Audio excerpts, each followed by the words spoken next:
to the team here. So everyone, I'm really excited to have Leah today. She gracefully accepted to give us a presentation. So Leah Amico is a three-time Olympic gold medalist with USA softball, two-time world champion, National Softball Hall of Fame inductee, and a three-time national champion at the University of Arizona. So this is phenomenal. So Leah, thank you for joining us. And if team, if we can we just give her a round of applause just for coming on board? And thank you. So Leah, without further ado, we're going to hand it over to you. Awesome. All right. Well, I'm going to kind of go through these first few slides a little quickly, but I'm going to share a little bit of my story and hopefully, what I love about just my experience of becoming an Olympic gold medalist and playing in different Olympics and having different experiences. I really felt like all the aspects of it and the character building and the struggles and the successes, all of what I learned has helped me to apply it the rest of my life. All the different things. I've been a commentator for ESPN for about 13 years now for a little portion of college softball. I do softball clinics around the country. I've done speaking in all different environments through the years. And I was a co-host of a sports show on TBN years ago with Frank Pastore and AC Green of the Lakers. And so just all these different experiences have really been shaped by when I was competing as an Olympic athlete, kind of some of those principles. And so I am going to just kind of go through some of these quickly. Really quick, I think anything that we are doing, we need to be able to see the vision, right? And so I, as an athlete, had a vision of where I wanted to end up when I was 14 years old and won my first nationals in the top right corner. That's what kind of led me to think I'm going to be a collegiate athlete. I'm going to get a college scholarship. When I got to Arizona, my freshman year, we got to the Women's College World Series. That whole experience, I was 18 years old thinking, this is the best ever. But I ended up getting the only hit in the championship game against UCLA. I played at Arizona and I got an RBI. We won the game on a one hitter. And here I was 18 years old thinking, oh my goodness, we're on TV. We just won the national championship. It doesn't get better than this. And they said that summer that in 3 years, softball would be in the Olympics for the first time ever. And that immediately gave me a new vision. As soon as I heard that, I'm 18 thinking, I'm going to be on that team. I don't know how, but I'm going to figure this out and I'm going to be on that team. And 3 years later, at 21 years old, I stood with my teammates in Atlanta, Georgia on the podium. And then that just began this journey of being a 10-year athlete with Team USA, going to 3 Olympic Games and winning gold medals. So I'm going to kind of go quickly through these first couple of slides, that idea of that vision, but believing in it, right? And we have that belief, but when we can surround ourselves with other people that also believe in us and believe with us, I just think there's nothing you can't stop. But sometimes it's finding those right people and truly having that inside of us. I think as an Olympian, I try to talk to people of all ages of doubt is going to come in no matter who you are. I don't care if you're the most successful person in the entire world in whatever you do. There will be moments of doubt. It's what you do with the doubt that determines everything. And so just that belief is so important. I'm gonna go to the next screen really quick. Everything that we go through and the struggles and the trials, we're going to have outcomes, but how the outcome ends up, the results of it is going to all depend on the response to what we go through. And as an Olympic athlete, as a college athlete, an All-American, we had challenges every single day. It would be a different pitcher, it'd be a different umpire, it'd be a different challenge. Maybe I'm struggling myself during that time. And it was like, okay, I can either focus on the problem or I can figure out a solution. And every single day, I think another thing that's important, no matter whether things are going well or things are going hard. One of the things that my coach would always talk about, he was my college coach where we won 3 national championships. He was also my Olympic coach. And he's in this screen on the bottom. And I love this man. His leadership was just unbelievable. But what he said about all of us elite athletes, he said, you could never tell if they were playing a game or if they were practicing.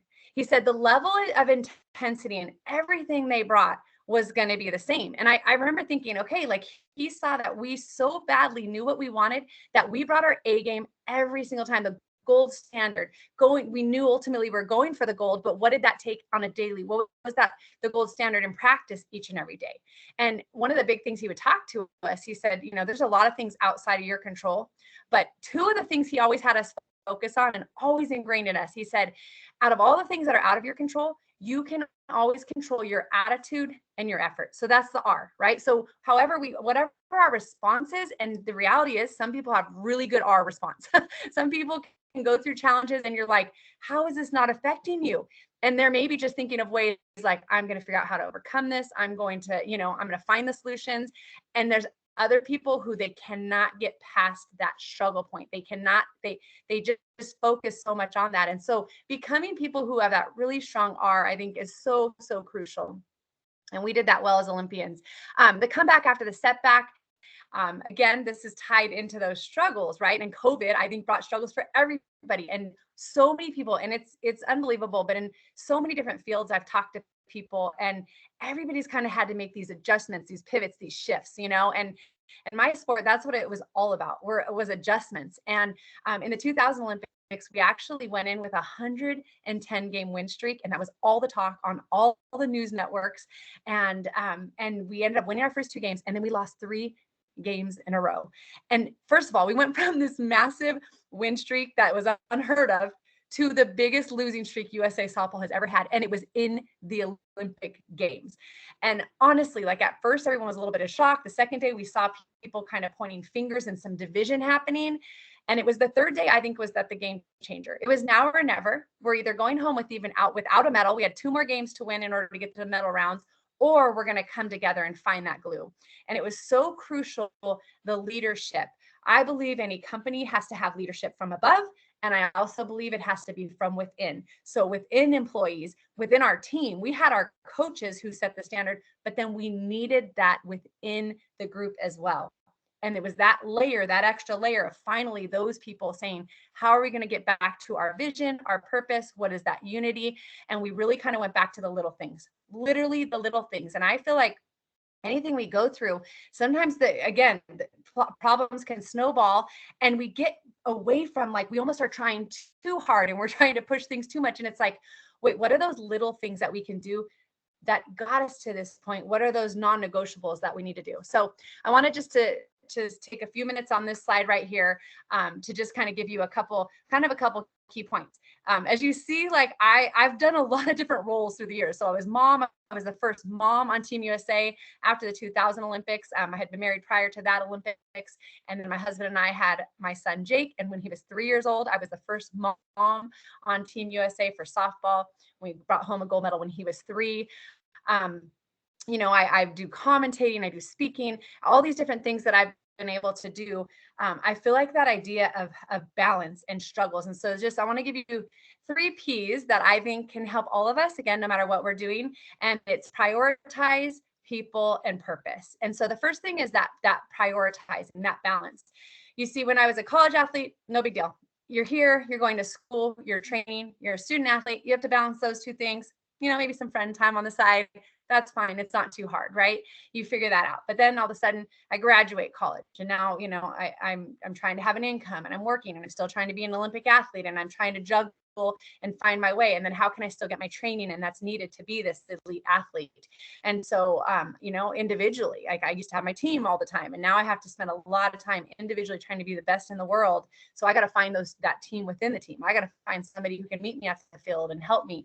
And then my third Olympics, it became the hardest. I had a little one and I had to have now an extended team, somebody that could watch my son while I was able to go train. And I'll never forget, there were times I took him, he was just not even 1 year old. And I was training to get back on Team USA. I had to prove myself. I was getting older. We had younger, faster, stronger athletes coming up, but I had experience. And I would take my son to the softball field. And I remember one time I had one coach hitting me a ball. I had a chair at second base and I was throwing to it. And all of a sudden this like swarm of bees starts heading over towards my son in his little playpen. And I like sprinted so fast. And I think of I'll never forget just that type of moment. I don't remember my other days training. I'm sure I brought him other days, but it's like this idea of I'm getting this training in, but I'm a mom and I'm trying to balance all of it. And I just think that idea of kind of what is my priority?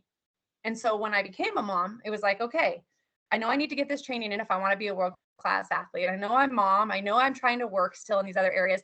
And I really, really had to get focused on maybe saying no to some good things so that I could say yes to the best things, because I knew my goal was to be on that podium for a third time.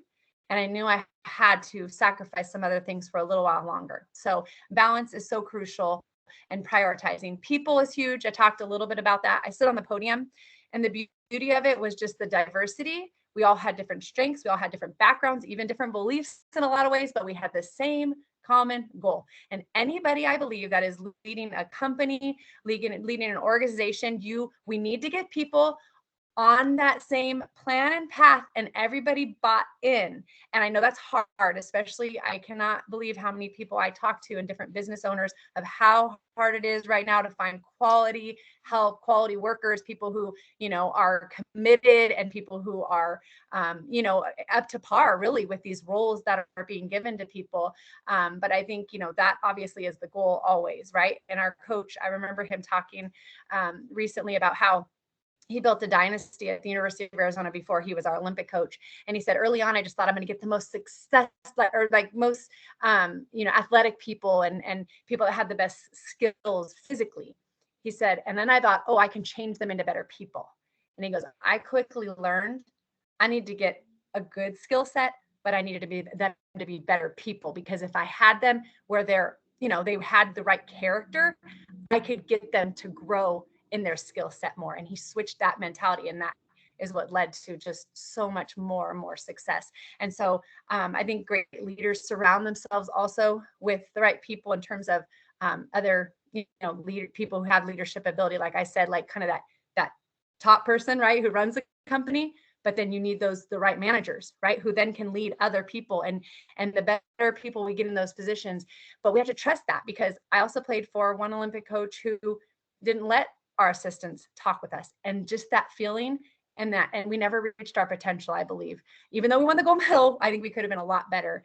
And that switch when my last Olympic coach, who got a staff and basically said, okay, you're in charge of this, you're in charge of this, I trust you. All of a sudden we had this goal not to just go in and win in the Olympics, but to dominate. And we went 9-0. We scored 51 runs, and we only had 1 run scored against us.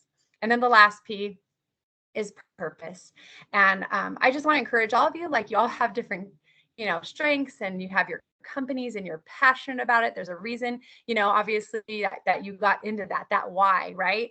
And for me, when I was playing softball, like, my purpose was like, I feel like I was created to play softball. I feel like that's what God had put me on this earth to do. And I want to utilize these gifts to the top of my ability. He placed that passion inside of me, and I was there for my team, and eventually, obviously, for my country. It was the greatest honor to stand on that podium with the red, white, and blue around, having the national anthem played and the flag raised, and just saying, you know what? I just wanted to be able to make my country proud, like to be able to say we were on the top, was the best feeling ever. And so with that, there was also perspective, because we're playing a sport. We went and practiced one day with the Navy SEALs. And in Southern California, we were training not too far from where the Navy SEALs are in Coronado Island. And so we went and spent a day. And oh, it is insane. They were making us put the boats above our heads, and we had to go out in the water and flip the boats. And then we had to do all these push-ups. And I'm so physically not strong. I can hit a softball, but I could not lift as much as a lot of my teammates. And I remember thinking, they loved working with us as Olympians and that USA bond. But I remember thinking, this is a sport. And these people literally put their lives on the line, and they sacrifice being away from their families and their loved ones, but they feel called to this purpose. And there's that perspective for me that would remind me. And so I want to give you one little tip on a hard day. One of the things that we would do, this happened a lot on that 2000 team when we struggled a little bit, but we had a sports performance mental coach, and he would talk to us about how when you are having a bad day, when you've had bad at bats, when you had, just that struggle, you need to go and you need to flush it. You need to flush your bad thoughts. You need to flush your bad, experience, and you need to just move forward, and it's gone. You flush it, it's gone, new water comes in. And so I just want to encourage you guys, with the hard times, with the struggles, let that be that little reminder. If you're having a bad day, just walk into the bathroom, flush the toilet, and think, okay, I'm turning this around. I'm going to make this better. I'm going to, I know my purpose is to be the leader and to be the best leader that I can be. And when I do that, and when I'm, able to have the right perspective, and every day is a gift. I think COVID reminded all of us of just the importance of setting those priorities right.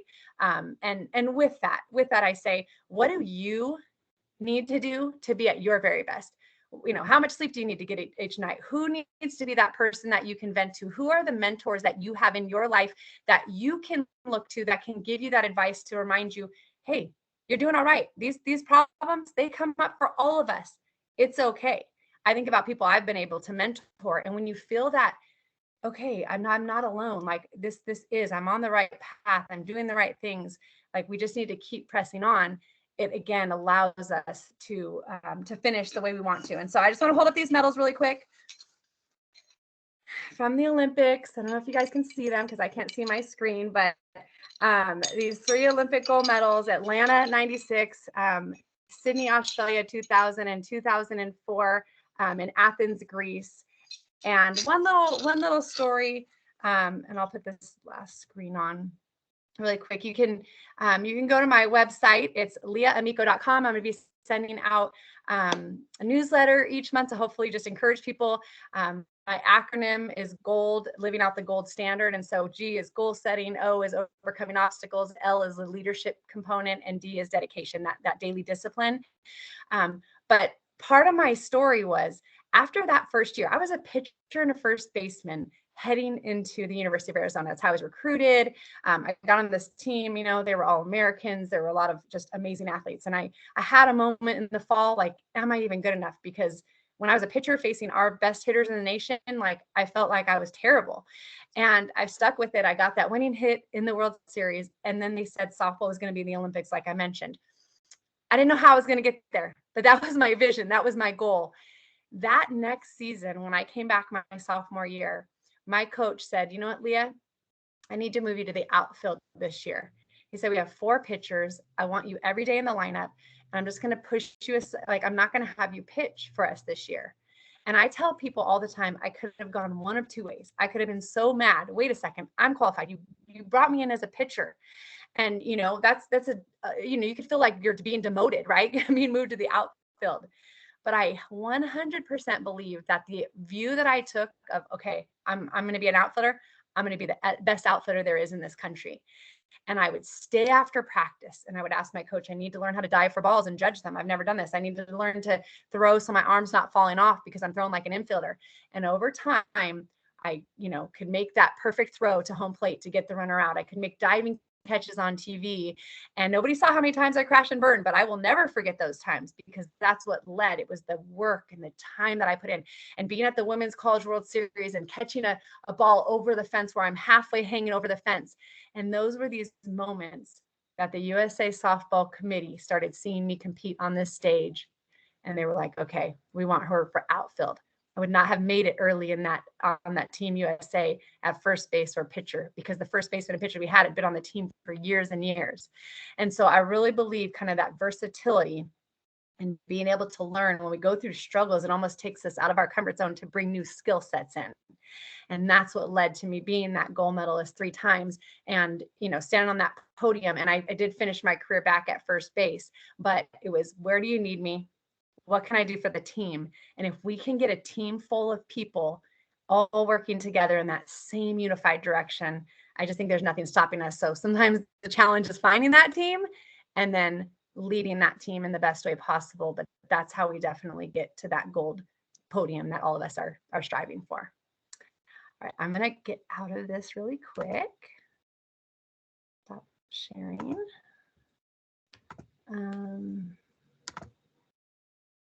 All right.